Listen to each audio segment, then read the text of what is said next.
Many people like the word travel. It speaks adventure, something new, get you out of your house, get you out of your current environment.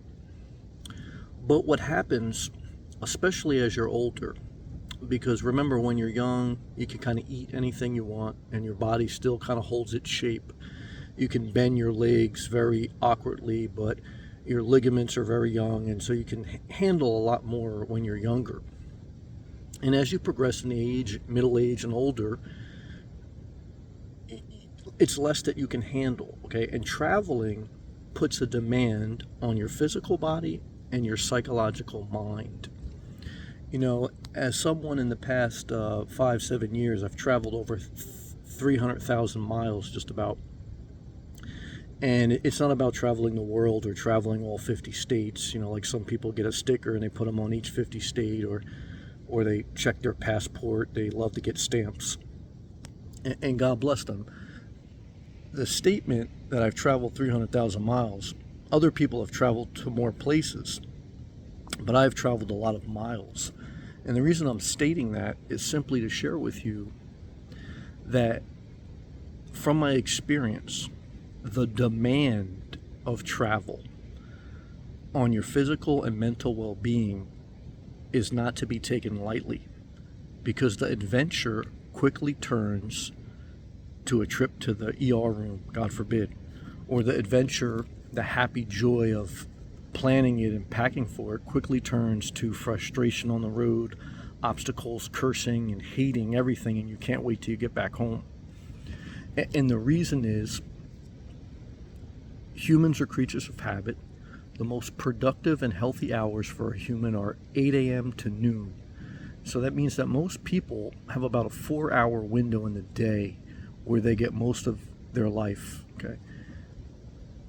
And when you're not in your normal routine and you're not doing your normal things and you're on the road more, you're dealing with more variables. The reason that humans are creatures of habit is because you kind of know what obstacles you'll face. You know that if you're driving from your house to the supermarket, when is there traffic, where to park, where to avoid, right? You're driving to your job. If you work locally and you don't work remote, you kind of know what route should you take, and if you leave at this time, there's going to be more traffic. And even if you're dealing with traffic, you know what you're dealing with. When you're on the road, there's a lot more question marks. That means there's a lot more obstacles to overcome. And you're not sleeping your normal time. You're not eating your normal time. You're not eating your normal things. Everything is disrupted. And it's good somewhat because you need to go through this disruption at times in your life. But at certain times in your life, especially as you get older, you need to be more conscious of how much stress you're putting on your body and your mind. And that's why traveling for an older person, and even me as a middle-aged person who just traveled up and down the East Coast of America, it's not easy, okay? And you put a demand on yourself. I mean, I'm in my 40s now. I couldn't imagine doing this trip in my 70s or even 60s. And that's why being in Florida for several years and buying property there, what I found in looking at many properties and talking to many real estate agents and talking to many people who live in Florida, what you hear is many people end up putting their property for sale simply because they get tired of making the trip.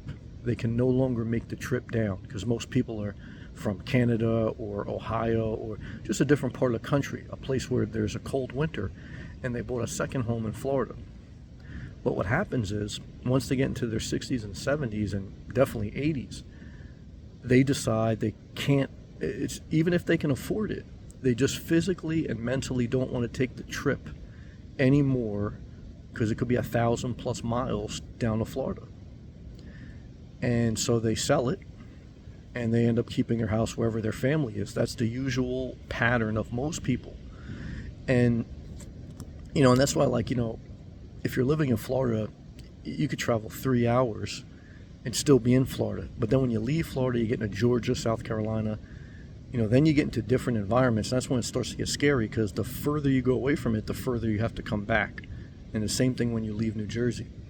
So just give that food for thought, because what I want to tell you is that travel It's not easy. I remember watching a movie with an old cowboy, and he said that his dog was getting too old to travel. The dog looked like it wanted to travel, looked at the owner, but the owner said, "Baby, you're too old. You won't enjoy the trip."